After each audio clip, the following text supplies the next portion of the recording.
So we're going to talk about PCORI and the transitional reinsurance fees. The seminar is intended to be interactive. I'm going to spend about 15 minutes or so talking about the going through the slides. Make sure that you have your computer screen up and going as well. And then we will open it up to questions and field as many questions as people want to ask. So I'm just going to start and jump right in with the webinar. So thank you all for joining. We're talking about PCORI again. PCORI by itself stands for the Patient-Centered Outcomes Research Institute, and that body, that research body, was created by the Affordable Care Act with the implementation of the law back in March of 2010.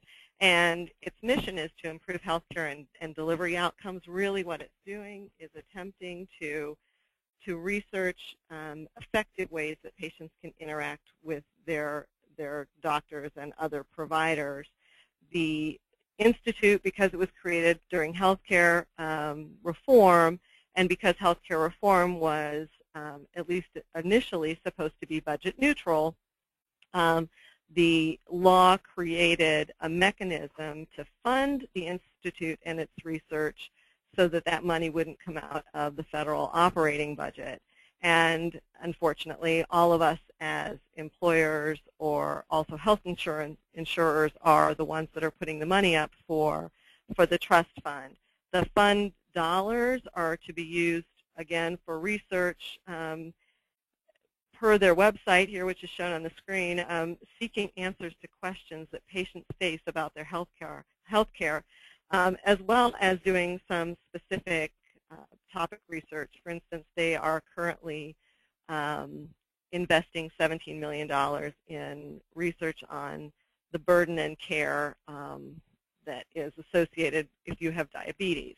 And so those are some of the things that the money is going to be used for. And because, again, the budget, the Affordable Care Act required that it be budget neutral, they've come to employers to pay for the fee. So the begs the question right off the bat, who has to pay? There are two entities that pay into the fee. The first is health insurance carriers, primarily group insurance carriers, and self-funded plan sponsors. Those are the two entities that are going to pay in. There are a little bit of nuances and differences with regards to reporting and calculating fees with regards to those two entities. If you are a self-funded plan sponsor, then you're responsible for paying and remitting the fee, and we'll talk about why in a couple minutes. If you're a carrier, you pay based on the lives that you have insured in your policies.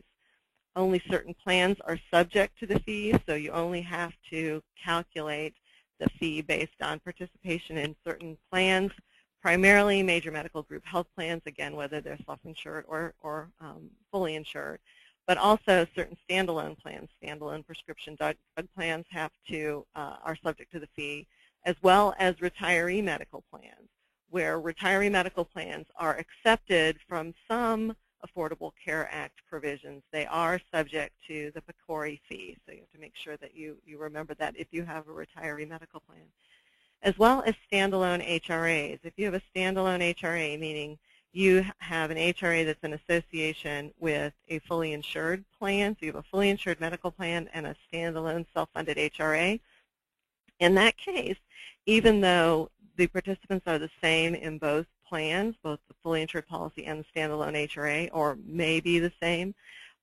both entities have to pay and remit the fee. So both the carrier for the fully insured policy and the employer plan sponsor for the standalone HRA. So who is not subject? What kind of plans aren't subject? Any standalone dental and vision plans, you don't have to remit the fee based on those plans. Any HIPAA-accepted benefit plan, and if you recall, a HIPAA-accepted benefit plan is something like a disability plan or a life insurance plan, an accident and sickness type plan, AD&D. Those are the type of plans that are considered HIPAA-accepted benefit plans, and you don't have to file for those. You don't have to file for an employee assistance plan or a disease management or wellness plan, as as long as in those type of plans there are no actual medical benefits being provided. If you had a wellness program where there were actually medical services being paid under the wellness plan, then you would have to file for those plans. Flexible spending accounts and health savings accounts don't have to be filed for, neither do Medicare or Medigap type policies. So those are the kind of plans we're talking about covering here. Remember, too, one other thing about the standalone dental. If you have a medical plan that has a dental and vision option, it's one plan, but the dental can be opted for individual of the medical coverage, or the vision benefits can be opted for outside of the medical coverage. Those would be considered standalone vision and dental plans. You wouldn't have to cover the people who are getting dental and vision. On the other hand, if your dental and vision benefits happen to be consolidated with your medical plan, then you would count everybody who is covered under the plan, even people who may have only had a dental claim, for instance. You would still have to count them. You also count COBRA people on the applicable plan, so that's something to remember as you are making your counts. Sort of interesting problem that we've been confronted with the PCORI fee comes from the fact that the IRS actually issued the regulations and the guidance, but the law that the guidance was issued on comes from the plan's perspective, or the plan year perspective. And so we have the IRS, who traditionally deals in calendar year or tax year payment and remittance processes, and we have a law that is based on groups' plan years. So the PCORI fee is due and has some interesting due dates when it comes to who has to file and when you have to file. So generally speaking, the payment is due for plan years on or after October 1st, 2012. If your plan ends after October 1st, 2012, that's when you start becoming subject to the fee. The law was passed in October of 2012, and the first plan year end was October 31st. And so plan years ending October 31st, November 30th, or December 31st are the first groups that actually are subject to the payment this July. So if you have a plan year that is not a November 1, a December 1, or a January 1, you are off the hook from a PCORI perspective until next year. I had a document which sort of shows this a little bit more closely. So you can see that these three plan year starts, we've translated the plan year ending into the plan year beginning date, because that's how we talk about groups in the health insurance world. And you can see that those are the first three sets of groups that pay this July 31st. And the covered lives that we'll talk about counting are calculated based on the 2012 plan year for these groups. So it is kind of a misguided calculation, because the IRS took a plan year rule and translated it into a calendar year tax remittance procedure. The first year you pay it, so those three groups, the November ones, December ones, and January ones, the first year you pay, it's $1 per covered life. Next year, when the rest of the groups pay for the first time, it will also be $1 per covered life. The second year you pay as a group, you pay $2 per covered person, and the actual amount is indexed by inflation and goes up for years after that, and sunsets in 2019. So we paid this fee for quite some time. We don't really have an indication right now how much the third, fourth, fifth, through the 8th year's payment will be, but the regulations indicate that they'll be indexed due to inflation. So you want to make sure that as you're looking at whether you owe the amount, you start with your plan year, and that's the place to start with regards to determining when you have to file, and now we'll talk about what you have to file. you file that dollar based on your covered lives count. The government gave us 4 separate ways to count.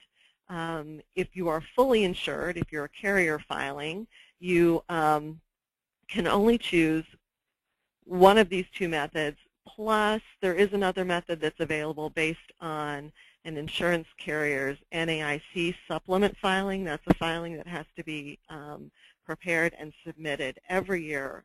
Group health carriers have to file that.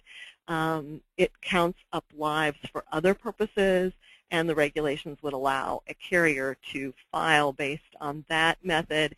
It's a method that uses a May date for the calculation and not a plan year, because that's when the NAIC supplement is due. But outside of that special exception for carriers, there are pretty much 4 ways that you can count employee lives to employee independent lives to come up with how much you owe. I have another handout here. Some of you may have seen this if you're our client. We took the calculation methods and sort of broke them down into the 4 options under the regulations. The first is the actual count method. The actual count method does exactly what it says. You count every single person, all employees, all spouses, all dependents, on every single day of the plan year in question. So for this first filing, that would be the 2012 plan year for that group. You count every single person, and in this case, for the first year, you multiply it by $1, and that gives you your PCORI fee payment amount. The other thing you can do is calculate the number of lives based on a snapshot. The snapshot can be any number, any time period. For instance, in this example, we used a quarter of the plan year. You could use every month. You could come up with, if you maybe payroll is tracked on a biweekly basis, you could do it that way. But you take a snapshot. It has to be on the same day of every period, whatever that is. For instance, you could take the 15th of every month or the last day of every quarter or something. You have to use the same day for each time period, and you basically count the covered lives on that day and do the averaging. So if it's by quarter, you'd add up the 4 and divide by 4 and multiply by the dollar. There's another way then that allows you to use the snapshot factor but applies a dependent factor. The dependent factor, you can see on the calculation spreadsheet, is 2.35. One of the things that MedBen's done for its clients when we offer you the reports is we've given you the snapshot based on a couple different snapshots in case that made a difference. So we will give you a snapshot count based on a monthly average and a snapshot count based on a quarterly average. We'll also give you a snapshot factor method, which takes your employee count only, and you add up all the employees, and then you take everybody that's an employee. Let me say it's another way. You take up everybody that's in employee-only coverage, and you put them in one category. That would be this part of the equation. And then you take all the other employees that have non-employee-only coverage, and you multiply them times 2.35, which is the statutory dependent factor method, and whatever amount you get, you divide by the snapshot time period, be it 12 for the monthly calculation or 4 for a quarterly calculation, and end up with the amount you owe after multiplying by $1. The interesting thing about a snapshot factor method is that you may or may not have a dependent factor in your plan, dependent coverage, which is over the 2.35, which would make this method very, would make you pay less using this method. I mean, from my perspective, the thing to do is to look at the calculation a number of different ways, find the cheapest way, and pay the least amount of money. For instance, MedBen on our employee plan, our dependent factor is 1.7. For us, using the snapshot count method is going to give us the lowest amount due. If our dependent factor was up, closer to 3, then using the snapshot factor method would be allowed. Would be most beneficial, excuse me. There's also another way you can count. If you are a private employer that files a 5500, you can use the 5500 method. Basically what you do is you add the number of participants at the beginning of the year to the number of participants at the end of the year, both of which are reported on your 5500. You use your last 5500, but you can't use the 5500 method if you asked for an extension on your most recent 5500. So bear that in mind. That would not be an option available to you. And it's not obviously available to public employers as well because they don't file 5500s. These are the calculation methods that are available. The first two, the actual count and the snapshot count, are available to both fully insured carriers as well as self-funded clients, and then all 4 are available to self-funded clients. So that's how you go about counting the employees under the plan. This is the snapshot of what our reports look like, and showing you the months, the average by month, the average by quarter, and then the snapshot factor method. The PCORI fee, because the IRS had determined that they were going to collect this fee via the Federal Excise Tax Form 720, means that the entity that owes the fee is the entity that has to remit the fee. So, for instance, MedBen isn't permitted to collect the payment and remit it on behalf of our clients because it's being remitted on an IRS Form 720. The Form 720 is an excise tax form. It's used for many different things. You'll see if you've looked at the form, there are a lot of different issues that can be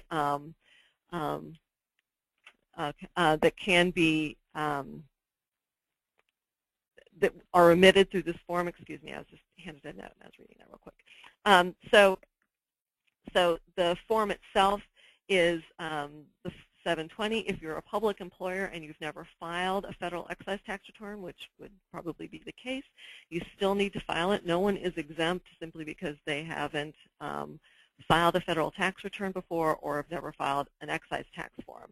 The 720 is due quarterly, but for this purpose and for the PCORI purpose only, it's only filed in July of each year, July 31st on that cycle. So if you happen to be a private employer that files an excise tax form 720, you can include your PCORI fee on the July form that you would be filing.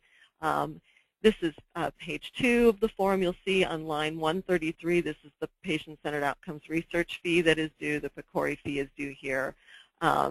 You would remit number of covered lives. If you're an insurer on this line, if you're a self-funded plan, you remit the number of covered lives here, multiply it times $1, gives you the fee, and then you put that on the total page at the end. It's pretty straightforward, and again, you only have to file it in July, even though the form will have instructions about the fact that it is due every quarter. You just pay the one time per year on the July filing. IRS has stated that the PCORI fee will be tax deductible as an ordinary business expense, so that's at least somewhat beneficial. You'll be able to deduct that from your taxes, particularly if you're a self-funded health plan. I wanted to spend a little bit of time just going over the transitional reinsurance fee. This isn't due until next November. There's some confusion about that. While the PCORI fee was based on a plan year in the law, and that's why the IRS sort of struggled with collecting it on a calendar year, the transitional reinsurance fee in the law was always a calendar year fee. It's due in November in 2014, 2015, and 2016, those 3 years. And because it's a calendar fee, the IRS determined that they would have to wait until the end of each year in order to determine the amount that would be owed. when we spent the time talking about the calculations, that's important to find the least number of covered lives, because while the PCORI fee is only $1, the transitional reinsurance fee is $63. I've gone a couple, oh, my system's acting weird. It's $63 per person per year. So $1 here or there may not make much of a difference, but $63 per year makes an awful lot of difference. So again, you want to try to find the least expensive way to pay the fee. What will happen in November of 2014 is the federal government will issue, I'm really having trouble here, the federal government will issue notices that employers and carriers are to report directly to the government their number of covered lives. So they'll ask for accounting of your covered lives, but only from January 2014 through the end of October, middle of November 2014, so they can make sure that they are only collecting the fee during 2014 for 2014. So the report will be due to the federal government sometime in November of 2014, and then the federal government will turn around and invoice the plan sponsor and the carrier back the amount that's owed, and then the amount will need to be paid before the end of end of 2014, so that the counting, the collecting, the remittance is all done within the same taxable year. In this case, the amounts paid will be tax deductible, and they can be paid out of ERISA assets. That was pretty clear. While the PCORI fee can't be paid out of ERISA assets, meaning your plan accounts, the transitional reinsurance fee can. So that's also, and again, it's tax deductible. Another difference between the two is that with regards to the transitional reinsurance fee, because it's not being filed or remitted via a tax form, MedBen can remit that fee on behalf of their clients. And our plan at this point, until we get additional regulatory guidance, would be that we would run your reports, report the amount out. When the invoice was due, pay the invoice and add the collected amount to your check run, since they can be paid out of ERISA assets. So that is pretty much the end of my formal discussion. I don't know if anybody has any questions, but I'll be happy to take those. Anybody still out there?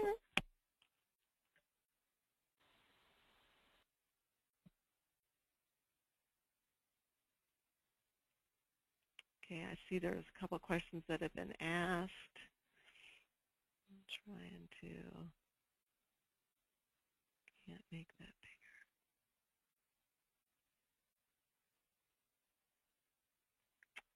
Okay.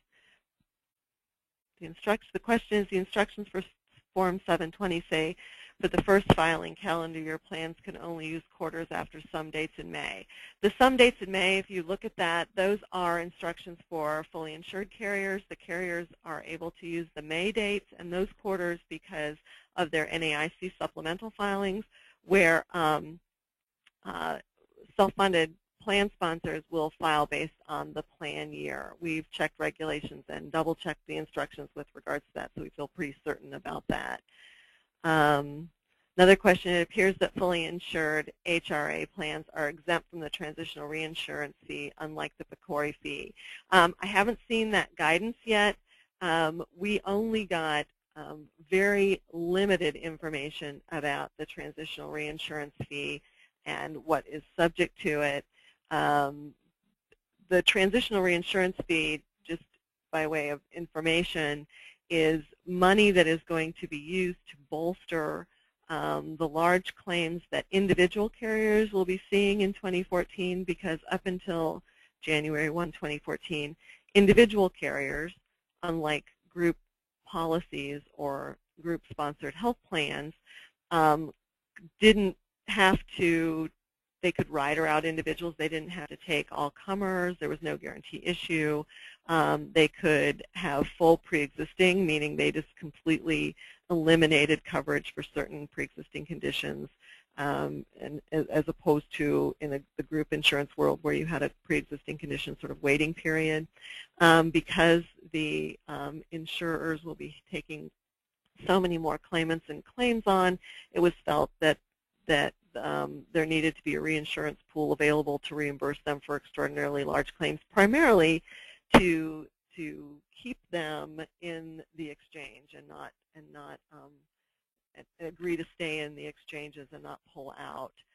So I haven't heard. My understanding with regards to the transitional reinsurance fee is that they're going to try to make the base as broad as possible. I will go back and look at those regulations, but my belief is that the same types of group plans are subject to the transitional reinsurance fee as the PCORI fee. The next question is, can the PCORI fee be paid by check or must it be paid electronically? It can actually be, and I think it's preferable that it's paid on a paper form, so you go in and print off the form or fill it out online and print it, include a check, and actually mail it to the Cincinnati IRS office is where that is due.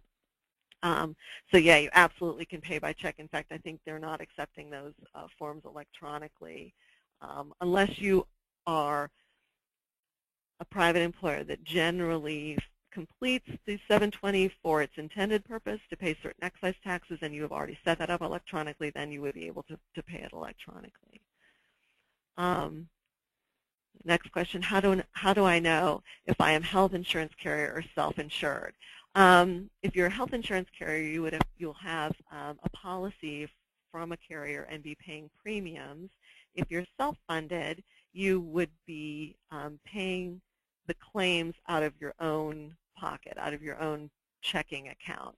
I can see where that could be kind of confusing when it came to standalone HRAs. If, in fact, there are very few carriers that actually have a fully insured HRA. There may be an HRA policy that's associated with your fully insured plan, but there are very few fully insured HRAs. So if you have a standalone HRA, a separate checking account where you reimburse participants out of your HRA for certain expenses under the fully insured plan, then you would have to report on the participants in the standalone HRA, and the carrier would report and pay on the people in the fully insured plan. I hope that helps answer that question. Next question is the PCORI fee per month or per year, and it's actually a per year fee. It gets paid on that form in July.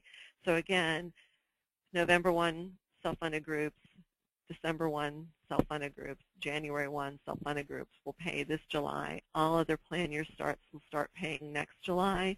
Carriers will pay either in July or later, depending on how they file their NAIC supplemental form. They will fill out the form and pay on their entire block, not necessarily based on the renewal of any particular group that they've written insurance for. But the PCORI fee itself is definitely definitely a yearly fee. We are recording this so that if anyone wants a copy, we had a question about whether you could get a copy of the presentation. We can definitely make those available. If you can contact our marketing department, we will be happy to get those. Again, I do apologize for the bad audio at the beginning. We're still learning our way around this webinar world.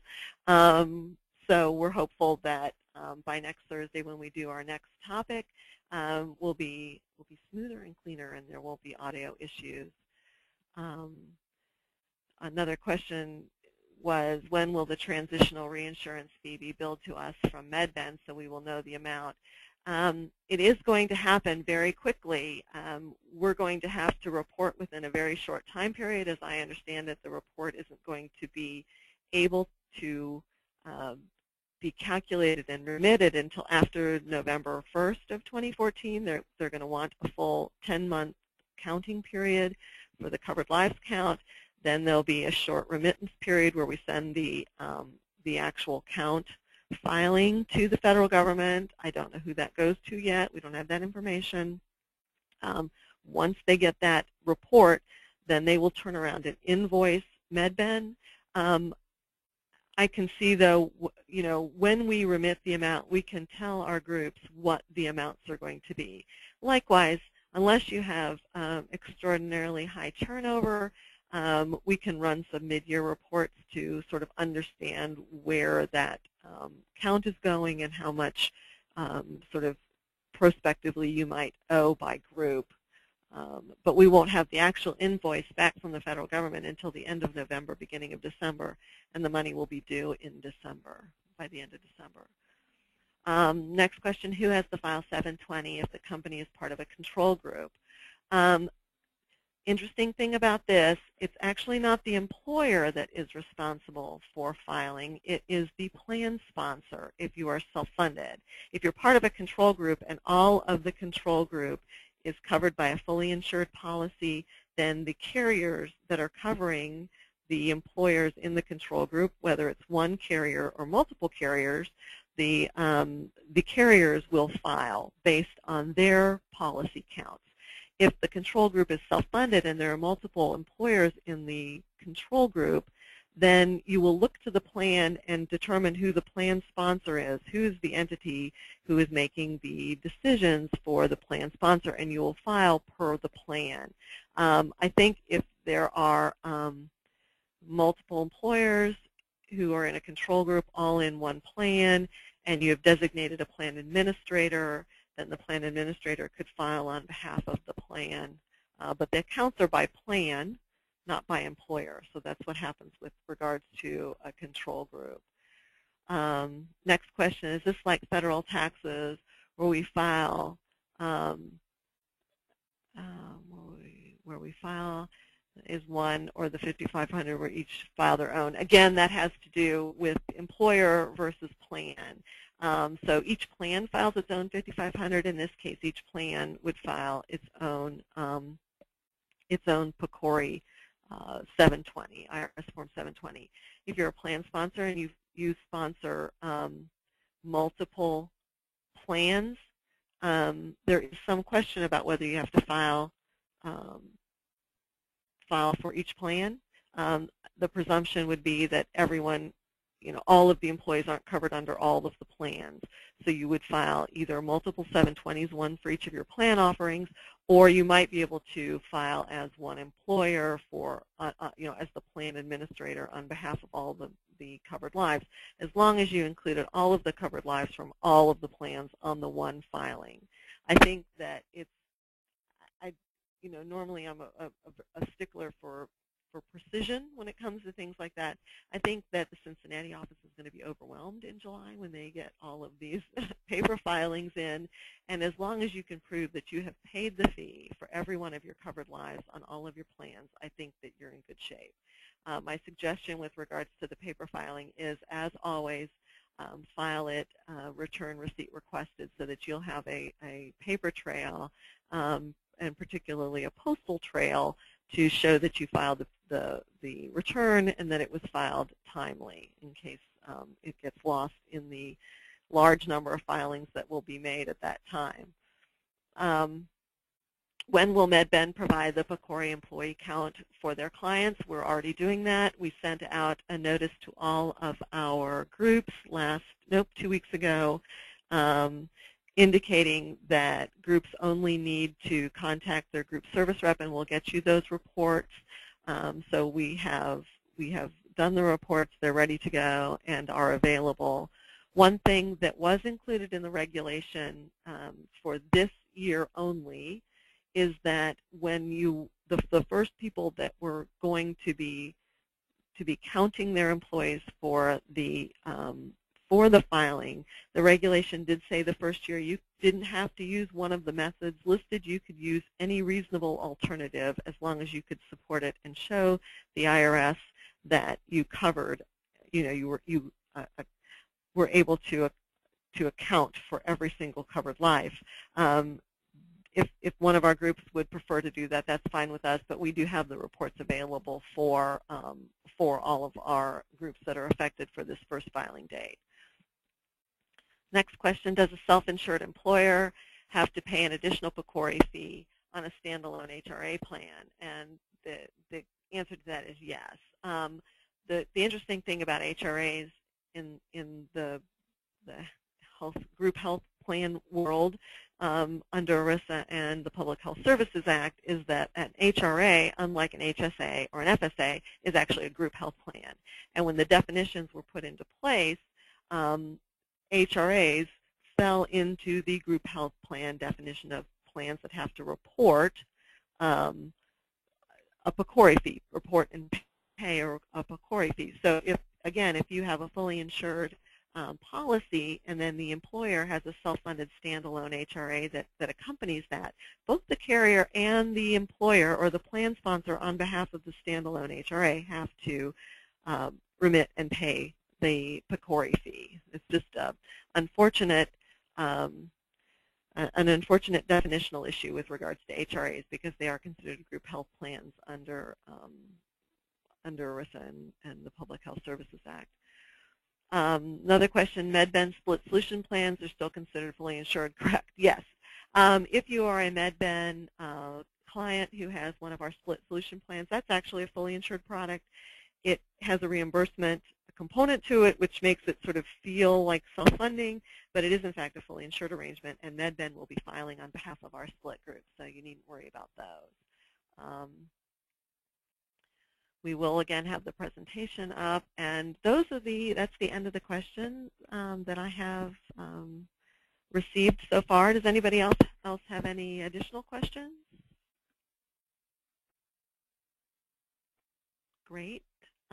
Seeing none, and I don't see any others popping up on my screen, we will go ahead and terminate this. Again, we will make the presentation available. We did record it. We're going to listen and see how that recording turned out. We have another webinar next Thursday at 2. Please join us. We will be practicing before then, so we can make sure that we get the glitches smoothed out. And I do really appreciate everyone's attendance. Thank you so much, and have a great day.